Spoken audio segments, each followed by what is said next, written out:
The greater part of Shinran's collection of passages is made up of quotations from the sutras and the treatises and commentaries of the masters, and there is little of his own comment. Moreover, these quotations are not always faithfully cited. A number of them are greatly altered in meaning. We must consider his intent in choosing to present his thought in this way. We find two opposing views, each of which has its rationale, but neither of which is, by itself, sufficient as an explanation of Shinran's stance in teaching, practice, and realization. The first, which asserts that through scriptural quotation Shinran seeks to give testimony to the true teaching, practice, and realization, faces the problem of whether passages which he has freely altered can serve as the basis for such testimony. The second view, which emphasizes his changes in the reading of the texts, must account for his statements that the passages are indeed clear testimony. Nevertheless, a correct interpretation of teaching, practice, and realization must allow for both of these opposing views. In teaching, practice, and realization, we find a long series of passages on similar topics presented one after another. Surely any reader is impressed by the prodigious energy of Shinran on assembling so many passages. Were these passages meant only as proof, there would be no necessity to include so many. It would not be unreasonable to wish that repetitive passages had been pruned, and that the remaining passages with persuasive power had been more logically ordered.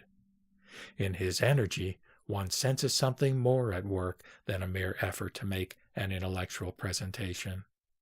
Shinran had entered the ocean of the vow through the guidance of the seven masters, particularly Honen, and from his realization a profound gratitude welled forth. It was this gratitude and joy that led him to include the large number of quotations from the scriptures and commentaries in his own work. He states, quote, "My heart and mind stand rooted in the Buddha ground of the universal vow, and my thoughts and feelings flow within the Dharma realm." Close quote. From his perspective within the ocean of the vow, the truth harbored in these texts and scriptures has flowed entirely from Amida's Vow-Mind.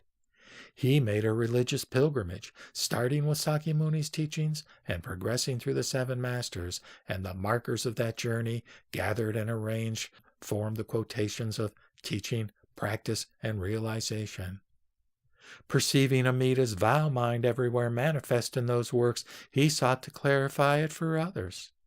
In this sense, it may be said that Shinran's readings are the most faithful to the original, the source, meaning of the texts. He did not alter the texts, ignoring the original meaning, as some have charged.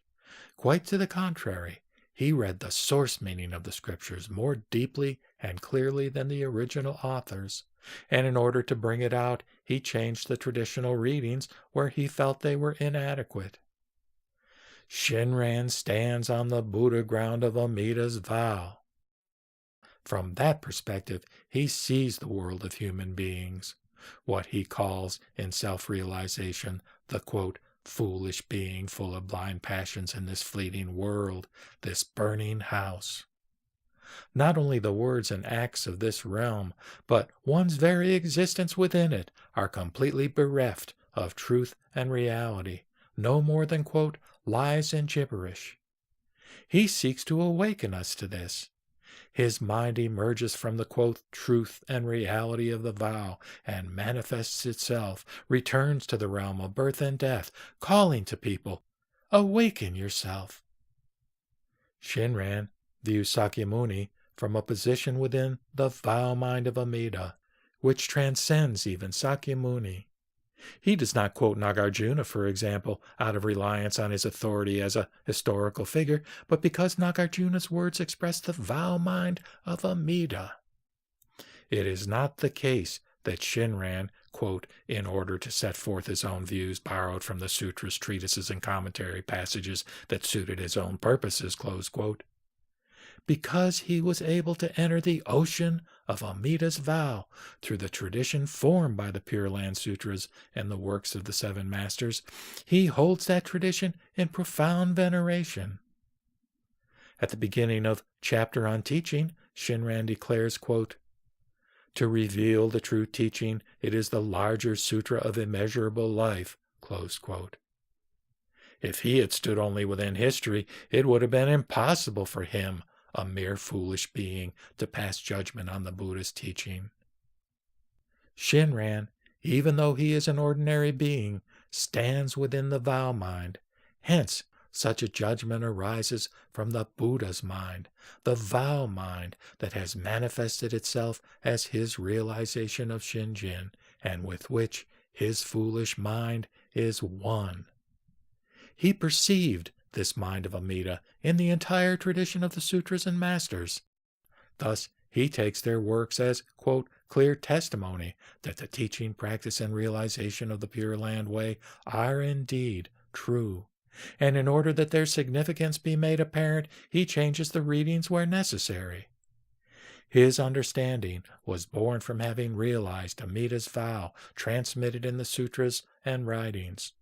It was not fashioned by him or borrowed from others, but was the unfolding of the Vow-Mind itself. Through his altered readings, the Vow-Mind transmitted in the scriptures becomes clearer than in the originals. It is not that he ignored their original intent. Rather, he rendered the author's intent more plainly and profoundly than the author's original expression. He quotes the scriptures and yet changes the readings because, while receiving the tradition, he went beyond it. By delving to the various depths of the Pure Land teaching, he transcended it and, at the same time, brought about a revolutionary development within the Pure Land tradition itself.